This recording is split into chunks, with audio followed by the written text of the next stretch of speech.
អូខេជម្រាបសួរអ្នកទាំងអស់គ្នាហើយថ្ងៃនេះខ្ញុំធ្វើការបង្ហាញបងប្អូនទាំងអស់គ្នាទៅទល់ជាមួយនឹងការភ្ជាប់ microphone ទៅកាន់ computer ដែលយើងប្រើប្រាស់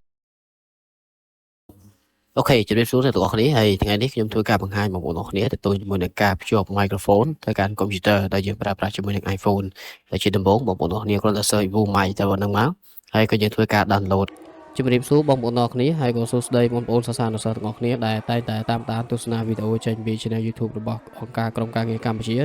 ដើម្បីការអប់រំឬក៏យើងហៅកាត់ថាអង្គការ STEP នៅក្នុងវីដេអូនេះផងដែរខ្ញុំធ្វើការបង្ហាញបងប្អូនទាំងអស់គ្នាទាក់ទងជាមួយនឹងរបៀបនៃការកាត់សំឡេងរំខានចេញពី sound របស់យើងចេញពីសំឡេង record របស់យើងនឹងជាដំបូងអ្នកទាំងអស់គ្នាគ្រាន់តែចូលទៅក្នុង website Google តែប៉ុណ្្នឹងទៅហើយយើង search ដាក់ remove noise from audio ចឹងវាមាន website ជាច្រើនដែលខ្ញុំបានប្រើប្រាស់សាកល្បងមើលហើយនៅមួយនេះក៏វាល្អដែរ Clean Voice AI នៅកន្លែងនេះគឺវាកាត់បានច្រើននាទីហើយវាអាចប្រើបានច្រើននៅក្នុងថ្ងៃតែមួយចឹងអានេះនៅពេលដែលយើងកាត់ហើយគឺវានឹងធ្វើការផ្ញើទៅកាន់ email របស់បងប្អូនទាំងគ្នា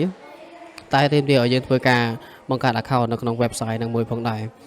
ចំណែកឯនៅក្នុង website មួយនេះផងដែរគឺ My Edit Online ហ្នឹងឯងកន្លែងនេះខ្ញុំគិតថាវាងាយស្រួលប្រើមែនទែន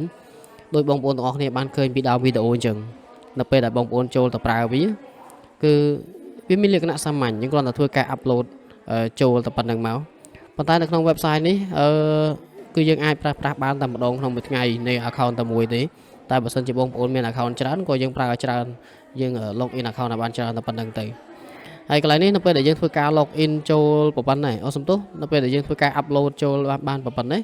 វានឹង load effect ជាលក្ខណៈបែបនេះឲ្យយើងរើសអញ្ចឹងកន្លែងនេះគឺសំឡេង original របស់យើងហើយកន្លែងនេះនៅពេលដែល adjust មានថាសំឡេងដែលយើងបានធ្វើការកាត់ហើយអញ្ចឹងកន្លែងនេះបងប្អូនអាចទំនាក់ទំនងមើលខ្លួនឯងថាតើប៉ុណ្ណាកម្រិតគុណភាពបែបណាដែលបងប្អូនគិតថាពេញចិត្ត